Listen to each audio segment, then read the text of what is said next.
Julien, je voudrais juste qu'on parle un peu de cet emploi du temps de ministre. Non mais sincèrement, c'est à la fois extraordinaire, non mais je dis ça, mais c'est une réalité, c'est-à-dire que ça y est, c'est lancé quoi. Il y a toujours ce plaisir, j'ai l'impression qu'il y a de plus en plus de plaisir à monter sur scène. Il y a énormément de plaisir, mais le plaisir il est déclenché par la scène de toute façon. Euh, Après, il est certain que notre rythme, grâce à la musique et tout ça, est je pense, beaucoup plus chargé qu'un emploi du temps de ministre, oui, oui, ça c'est sûr. Ouais.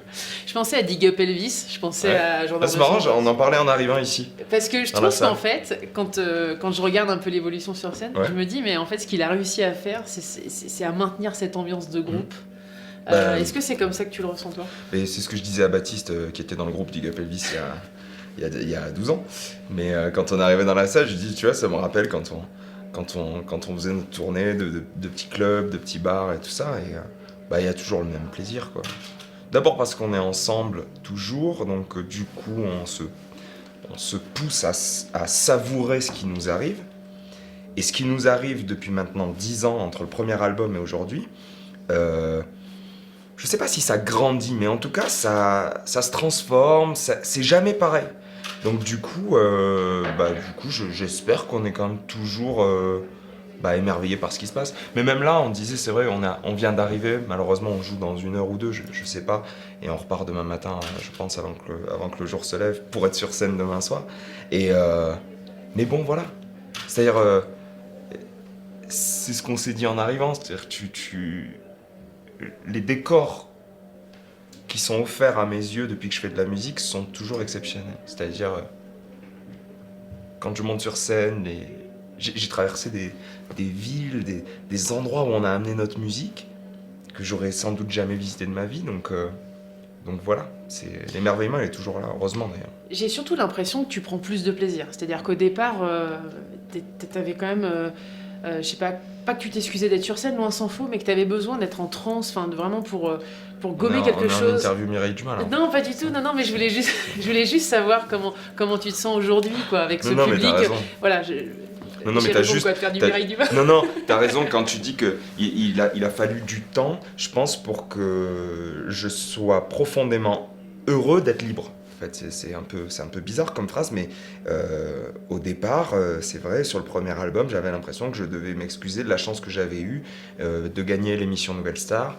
et d'avoir envie d'essayer d'écrire des belles chansons, de les écrire dans cette langue que je parle, qui est la langue française, de soigner mes mélodies, de soigner mes albums, de soigner mes clips. J'avais besoin de dire, ben voilà, mais ça c'est ce que j'aime faire, quoi. Et il a fallu du temps, parce que j'avais... Effectivement, il y avait beaucoup de peur. Il y avait beaucoup de peur. Mais depuis... ouais, je pense, franchement, ça a commencé à la tournée du deuxième album. La tournée Bichon, ça a été le moment où, d'abord, où le groupe s'est vraiment soudé, le groupe artistique, cette famille artistique-là avec laquelle je travaille maintenant depuis un long moment.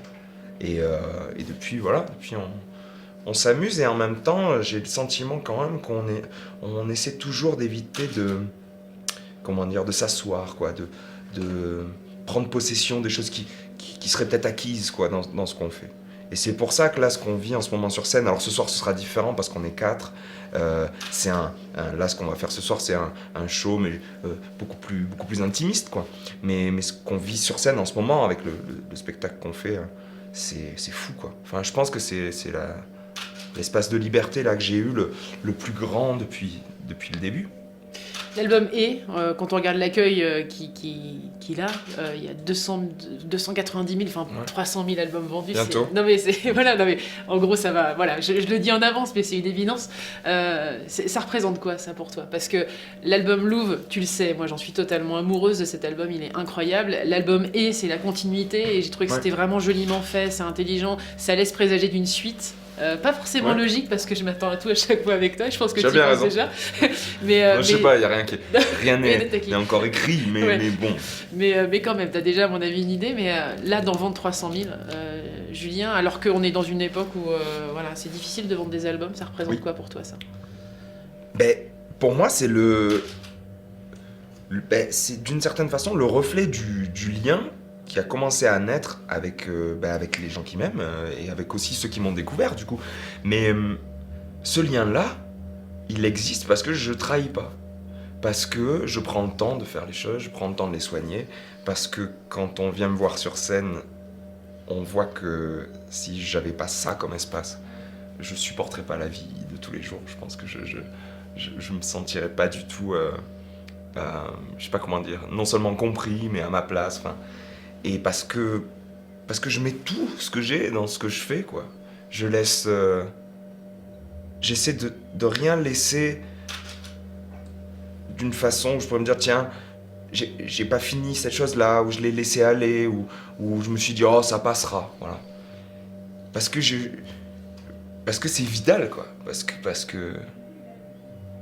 si, voilà, s'il n'y avait pas la musique, je sais pas ce que je ferais de ma vie, mais ce lien-là, on parle du disque évidemment, et c'est très important pour moi parce que l'histoire de ce nouvel album, elle est importante. Dure, hein. Elle est dure en plus. Hein. Elle part de quelque chose de cette volonté d'être seul, loin des autres, et de me dire mais comment on peut continuer à se supporter dans ce monde-là, dans cette époque-là, comment on va faire, quoi. Et le lien qui revient est tellement fort, non seulement là-haut en montagne, avec les gens qui m'ont aidé à faire ce disque, et que j'ai rencontré là-haut, mais avec le public dès le premier extrait, dès les premiers moments de contact, de partage avec la musique, je me suis dit, mais en fait c'est ça. En fait t'avais juste besoin d'un peu de distance, d'un peu d'air, mais c'est justement dans ce lien-là que tu as un pouvoir d'action, que tu peux être utile, que tu peux pas changer le monde, mais tu peux injecter dans ce que tu fais un peu d'optimisme, un peu de bienveillance, un regard les yeux dans les yeux, une notion de partage, un sourire, susciter des émotions, etc.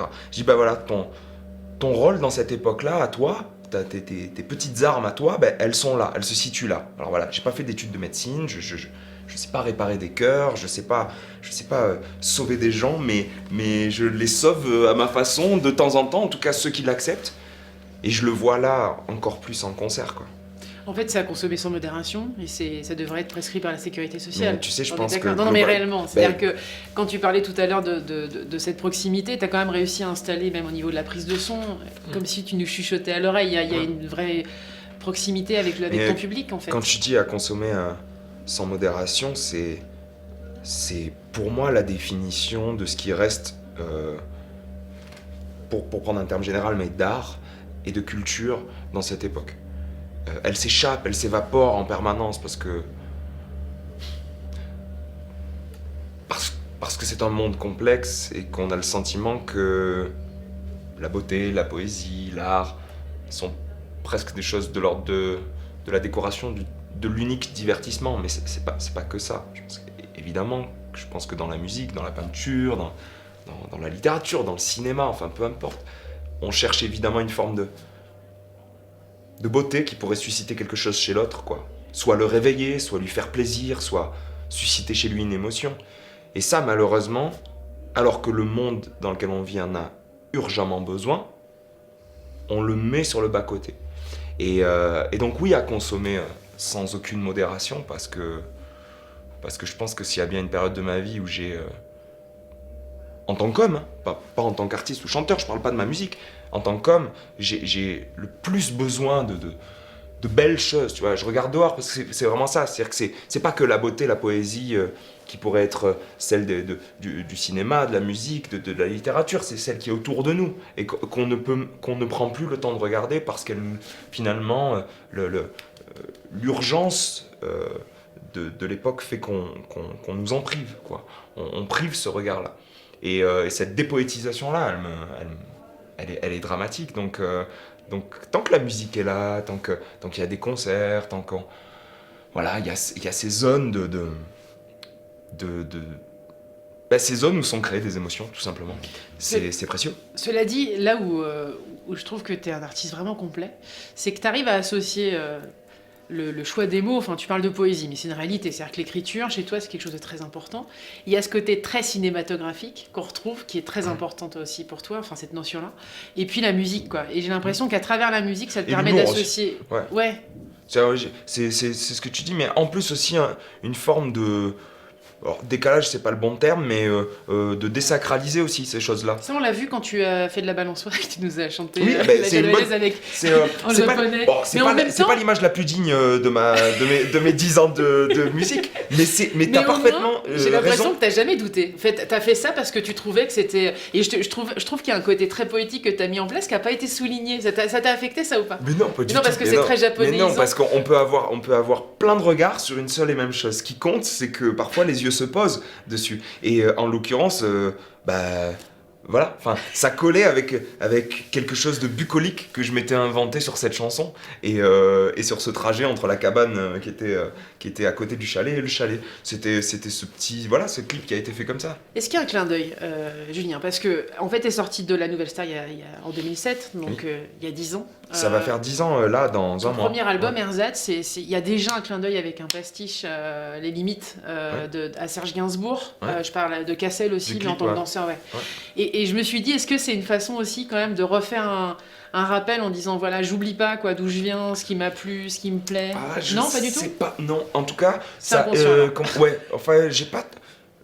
J'aime bien injecter des références, de la matière qui est pour moi vraiment un référent à ce qui m'a nourri, ce qui m'a ouvert les yeux au fil des années. Ça c'est vrai, j'aime bien le faire. Plein de fois, je fais des petits clins d'œil dans mes clips et tout, mais là, pour le coup, non. C'était vraiment tout simple. C'est que je savais que j'allais partir au Japon parce que le disque sortait là-bas.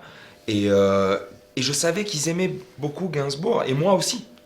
Et cette chanson, quand j'ai commencé à demander à ce qu'on me la traduise, etc., je sais pas, j'avais envie de la chanter. D'abord parce que j'aime cette chanson, et puis parce qu'avec Baptiste, qui est là, et qui a un groupe qui s'appelle Homo, qui font nos premières parties de nos concerts, et avec qui j'ai coproduit justement mon album et le précédent aussi, ils avaient envie aussi de travailler avec moi quelque chose un arrangement musical un peu différent de la version originale. Et c'est parti de ça en fait, c'est parti de cette idée-là, et puis voilà. Est-ce que t'as pensé à un truc en combinaison parce qu'on est à Mariaz là? Ouais, non, c'est sur vrai qu'on est un peu... télésiège. Est-ce Là, qu'il y a on est- moyen, je sais pas, d'imaginer un On truc? est complètement... Non mais Bah non, parce que j'ai t'as pas de temps. j'ai des Quel chaussures, dommage. j'ai des chaussures correctes pour Non, la parce qu'il montagne, faut ce qui n'est pas ton pense. cas d'ailleurs. Non, Mais, et j'ai ramené mes chaussures rouges quand même. Tu mais noteras, c'est- on est à rien quand même. Non, c'est c'est- important, tu t'en fiches, mais c'est... Non, mais non, tu as bien raison. On a... Oui, alors là, niveau Non, vêtements, mais je on est Non, mais je complètement... plaisante, mais ce que je veux dire, c'est que quand on parle souvent de toi, il y a ce côté très ovni, en fait. Et t'as apporté un truc à revisiter. Et quand je regardais un peu dans le rétro, je me disais, mais en fait, ses débuts, c'est quand même effectivement cet esprit de groupe qu'on retrouve aujourd'hui. Donc c'est quand même super malin, mais en gardant cette liberté, parce que le fait que tu sois sur scène et que ce soit ton nom, c'est quand même aussi une façon de garder cette liberté. Tu parlais de liberté tout à l'heure. Tu te sens vraiment libre aujourd'hui? Mais totalement. Mais c'est pour ça, quand tu dis... en fait, ovni, pour moi, ça veut dire une forme de bizarrerie ou de chose à part. Mais en fait... Quelqu'un qui est habité tout aussi. à l'heure, tu parlais aussi du lien avec le public qui est juste, en fait. Il est sain, ce lien. C'est-à-dire que je me dis pas, ah, je suis bizarre et du coup, ça va... Non, pas du tout, à aucun moment, et même au contraire. C'est-à-dire que moi, je pars du principe que quand je m'exprime sur ma musique, alors en l'occurrence souvent sur une interview, mais aussi dans la rue, quand je rencontre les gens et qu'on parle de ma musique, c'est que je dois être comme je suis dans ma vie d'homme sur une journée. Et je dois pas juste donner le sourire ou une facette. Ça m'intéresse pas en fait. Je pense qu'il y a rien de pire, je veux dire pour soi-même, c'est-à-dire qu'on va se sentir très mal à un moment donné de sa vie, si aux yeux des autres, et qui ne vous ont connu que sous une lumière médiatique, vous n'êtes que quelque chose qui peut se définir en quelques mots en disant « Ah bah oui, lui c'est le gars qui a l'air sympa, qui sourit. Ah lui c'est le gars qui a l'air méchant et qui fait tout le temps la gueule. Ah oui, lui c'est celui qui fait les musiques rigolotes. Ah oui, lui c'est celui qui fait les musiques chiantes. Ah oui, lui c'est celui qui nous fait chier toujours avec son piano. » Si on n'est que ça, eh ben on n'est pas le reflet de la vie. Moi la vie, je peux me lever et ce matin par exemple, j'étais pas dans une bonne humeur, voilà. Non mais tu vois ce que je veux dire? Eh ben tu le caches pas. C'est-à-dire que tu dis ben ouais, comme tout le monde, le matin tu peux te lever, tu dis là c'est dur, voilà, j'ai pas envie et tout ça. Et puis tu dis ouais non mais c'est dur de quoi en fait? Tu vas à la montagne, c'est juste sublime et tout ça. Et 2 secondes après tu vois tes potes, tu rigoles, il y a des vannes et le soir t'es juste super content parce que tu vas faire de la musique. Et ben tout ça faut le montrer. Je pense que il y a rien de pire que de travestir pour d'une certaine façon partager sa musique, pour ne pas dire la vendre. Travestir ce qu'on est en tant qu'humain pour donner de soi une seule facette. Ça, je l'ai jamais fait. que ce soit déjà en plus à l'époque de la Nouvelle Star où c'était même pas mes Il n'y a chansons. jamais eu de compromis en fait. Hein, dans ton Mais parcours. c'est pas un compromis, mais c'est Non, dire. non, mais ce que je veux dire, c'est quand on Je dit suis un ovni, gars comme tout le monde, et ben, du coup je montre, et tu vois, et c'est marrant parce qu'en ce moment, par exemple, sur internet, sur Twitter, tout ça, tu vois, que je m'amuse à répondre, je fais des vannes et ce tout qui est ça. drôle. Alors je voudrais que Mais juste voilà, qu'on tu aborde vois. cet aspect-là. Parce qu'en fait, t'as un humour. Moi, il y a des moments, je me surprends On à se connaît, éclater de enfin, rire. Oui. voilà, Non, moi mais j'aime bien, j'éclate de rire. je suis taquin, j'aime bien Mais c'est vanner un peu. extraordinaire, c'est-à-dire qu'en fait, même quand les gens te sortent la pire des saloperies, t'arrives à la retourner et du coup, je suis persuadée que les gens qui ont écrit ce truc-là Mais oui. se disent, mais en fait, non, Bah, non. tu sais, c'est marrant, c'est on parle assez souvent de ça en disant, mais c'est quand même un lien assez étonnant que vous gériez vous-même vos réseaux sociaux, que vous répondiez, tout ça. Ben, encore une fois, ça me paraît. Encore une fois, tu parlais d'emploi du temps de ministre, mais tu vois, c'est juste normal, quoi. Enfin, je sais pas comment dire. C'est-à-dire qu'il y a des réseaux sociaux qui existent au nom des artistes. Enfin, c'est leur prénom, leur nom, avec un petit logo bleu qui certifie que c'est le leur. Et c'est pas eux qui répondent, c'est pas eux qui gèrent, c'est pas eux qui. Moi, je veux bien, mais dans ce cas-là, j'aurais été tout autant à l'aise de dire, ben non, j'ai pas de réseaux sociaux, voilà. Mais moi, ça m'amuse. Et du coup, quand on. Après, il y a aussi des très gentils messages, hein, et je Non, mais tu réponds vas parfois quand avec une petite vanne. Tu vas quand même chercher les trucs. Oui, parce disant, que- j'aime pas sa musique. Ah bah écoute, il va essayer de changer. Enfin, Bah, c'est improbable. Essayer de vanner un peu sur les attaques parfois qu'on peut recevoir sur Il y les a des réseaux choses qui sociaux. t'affectent ou pas, du coup, Julien? J'ai l'impression que non. Ouais. Bah, ce qui m'affecte, c'est comment dire, c'est quelque chose d'un peu plus. Qu'est-ce qui te touche alors? C'est une vision un peu plus large du Ouais. monde dans lequel on vit. C'est-à-dire que si ça m'affectait pas, c'est que j'aurais pas. Il n'y aurait rien d'humain en moi. Et C'est-à-dire puis que, t'aurais je, pas sorti c'est-à-dire que cet album. je n'aurais qu'un regard de privilégié sur la chance que j'ai de faire de la musique. Mais si je fais cette musique, c'est justement parce que j'ai un regard sur ce qui m'entoure. Et que ce regard-là, il est hyper sensibilisé à ce qui m'entoure. Et ce qui m'entoure, parfois, me fait peur, oui. Demain peut m'effrayer. Mais j'essaie d'injecter là-dedans, parce que j'espère bien participer à demain, justement, d'injecter là-dedans, à mon échelle, ce que je vais peut-être pouvoir faire, quoi. Pour changer justement ce qui me va pas, ce qui me heurte, ce qui me terrorise, ce qui me... Mais bien sûr que je veux dire, je me sens pas... j'ai pas peur dans ma musique, dans ce que je vis. J'ai peur pour ce qui m'entoure, ce que j'aimerais préserver, protéger, changer. Voilà, c'est en tant qu'être humain. Enfin, je veux dire, c'est d'un point de vue plus universel. Évidemment que là, il y a des grandes questions et qui sont des questions lourdes, mais qu'on a toutes et tous à partir du moment où on assume sa place sur cette planète. Enfin, voilà, je pense. Quand Clouve est sorti, à la fin de la tournée, tu as eu un moment effectivement, où tu as besoin d'aller respirer, mais en même temps, il y avait eu tellement de choses incroyables autour de cette tournée que j'ai eu l'impression que c'est pas que tu suffoquais, mais c'est vrai que quand les lumières s'éteignent et que tu es face à toi-même, tu te dis effectivement, mais c'est quoi la suite? Tu as sorti Là, tu es dans quel état d'esprit aujourd'hui? Est-ce que tu as déjà commencé à imaginer l'album d'après ou pas? Non, alors c'est une chance et comment dire, et une malchance, c'est que je suis incapable d'écrire une chanson correcte quand je suis en tournée. Mais vraiment, D'accord. c'est mauvais. C'est terrible, quoi. Donc, et pourtant, la journée, on a le temps. Moi, j'ai un petit synthé dans ma loge.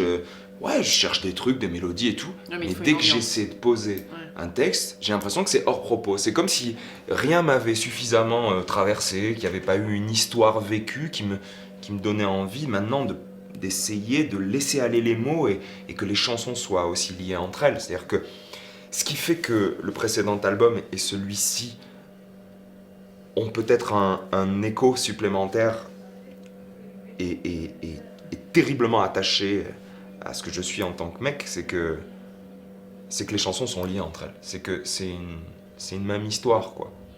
C'est une vision globale Et c'est une partie de toi aussi. Et c'est une partie de moi. Mais c'est vrai que là, en ce moment, non, je sais pas du tout écrire de chansons quand je suis en tournée. Alors le sentiment, quel est-il en ce moment?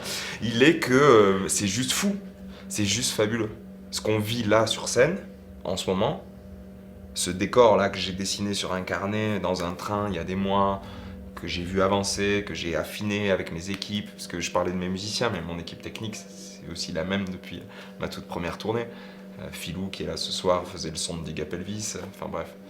C'est une longue histoire, et d'être encore ensemble sur cette nouvelle tournée, mais avec cette fois-ci des salles immenses, un décor dans lequel immense, c'est Bercy, ça va. Enfin, ça va. T'as peur ou ça... pas? Ouais, 19 décembre, ça y est, c'est peu. tombé, là, tu vois, quand tu l'as... Le 15. Le 15 décembre, pardon. Ouais. C'est fou. Le 15. Le 15 décembre.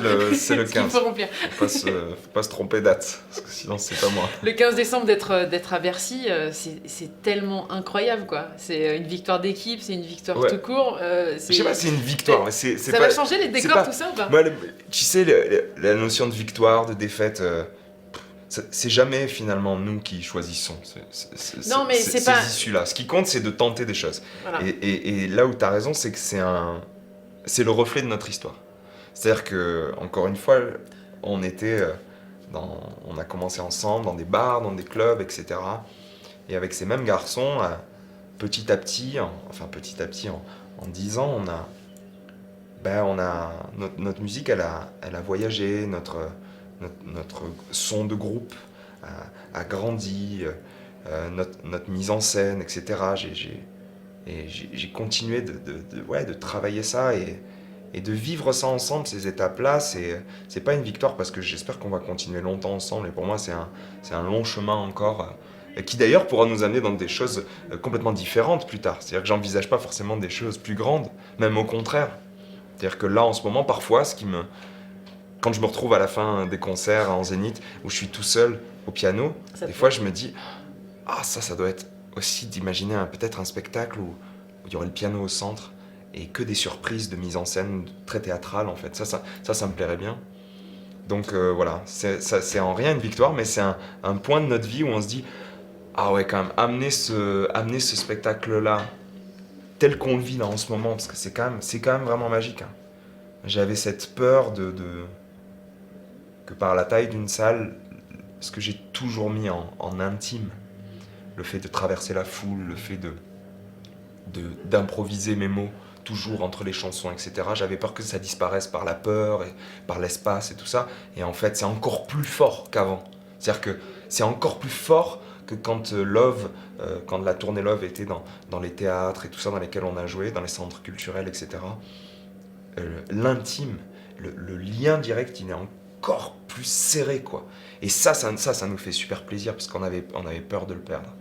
Et en même temps, voilà. Et Bercy, voilà, c'est drôle, mais ça va être super en plus. Ça va être super, parce que ça va être notre dernière date à Paris, et voilà, ça va être un beau show.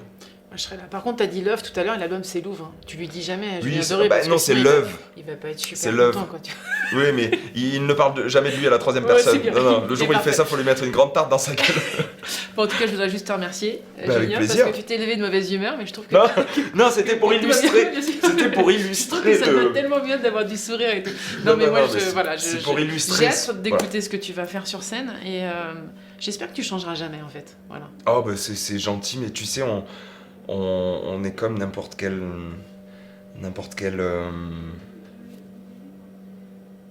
ouais, je vais être chelou. Non, allons-y.